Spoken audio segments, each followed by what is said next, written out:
What's up mga kadwitin, magandang hapon sa inyong lahat. At mayroon tayong project ulit. Ayan. So last time ay bumili tayo ng samurai paint, tapos pininturahan natin to. Sad to say ay pangit pala yun, yung samurai paint na yan. Kasi pag once na natuluan siya ng gasolina, nahulas. Tapos yan, tingin nyo, ang pangit na ng appearance. So ang plano ko ngayon, babaklasin ko siya at papapinturahan natin siya ng powder paint. Ayan. Nag-iisip ako kung black o silver yung ipapapintura natin. So depende na siguro kung anong available kay sa tropa natin. So yun, napakapangit to. So nag-iisip ako kung iba-black ko or isi-silver. So bahala na. Ang gagawin ko, babaklasin ko muna siya. Yan, babaklasin ko pati yung ating stator. Yan, itong cover babaklasin muna natin. Tapos lilinisan and then papapintahan na natin yan. Okay, so baklasin na muna natin para mapinturahan na. So drain muna natin yung langis.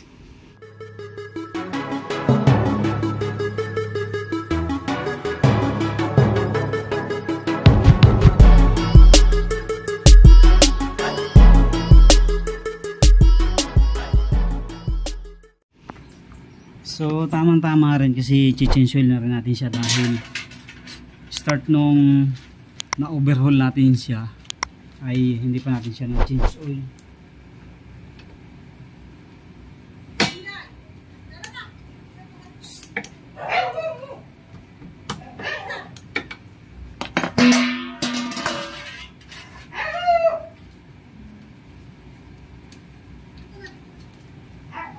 Ayan na mga kadawit, na drain na natin. Tanggalin na muna natin itong stator socket. Parang nag-iisip ako na gusto kong palitan ng wire to mga kadawit. Napakatigas na. So i-modify natin to. Papalitan natin ng mas magandang wire. Tapos ipo-full wave na rin natin. Diba? Magandang idea yun.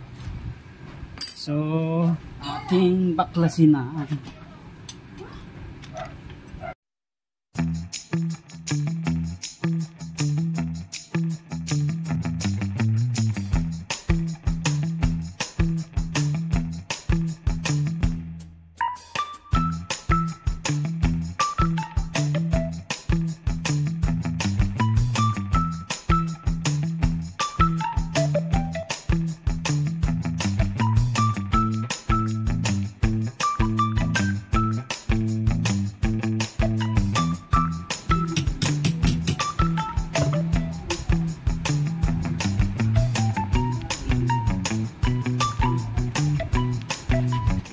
Yun. So ito yung buti hindi nasira yung gasket. Subukan natin na i-recover yung gasket ng buo. Tapos ayusin natin. Ang problema ko lang mga kadwit, ito kasi naka-epoxy na. Ito yung main problem natin. Kung paano gagawin ko dito. Ito kasi tinamaan to ng tinamaan siya ng kadena, nawasak to. Kaya ang problema niya tumatagas. So ang ginawa ng kapatid ko, nilagyan siya ng epoxy. Sa sobrang lakas kasi nung barako, kargado siya ng mga kupra sa ahon. Biglang naputol ang kadena. Pumitik siya dito. Kaya nawasak to. So hindi ko alam kung paano diskarte ang gagawin ko dito. Kung paano recover ang gagawin natin. So tingnan na lang natin. So baklasin na rin natin yung kabila. So okay naman siya, malinis naman yung langis niya.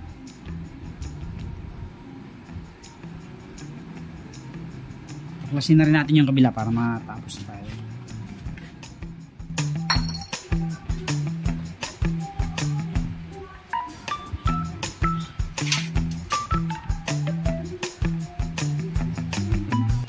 So ito na mga kadwit, nabaklas na natin. So yan na yung status ng ating makina, malinis. So walang mga dumi-dumi. So ayos ang ito yung first time overhaul nitong ating Kawasaki Bravo. Ayan, first time natin overhaul yan after 17 years, 18 years yan. Bagay 18 years na ako dito eh. So 19 years yan halos na mga kaduit, magto 20 years na yan. Alam ko 2005 yan eh namin nakuha. So 10 years na ngayon pala. 20 years. 20 years na siya. So ito kasi may konting damba, mayroon tayong gagawing modification sa clutch natin. So nag-research tayo at yun, meron tayong gagawin para gumanda yung clutch niya. Medyo may damba yan sa unang buhay. So gagawin natin, magmo-modify tayo dito sa mga lining natin. Okay, so linilinisan muna natin yan. Ito. Tapos piprepare natin para sa paint. Okay.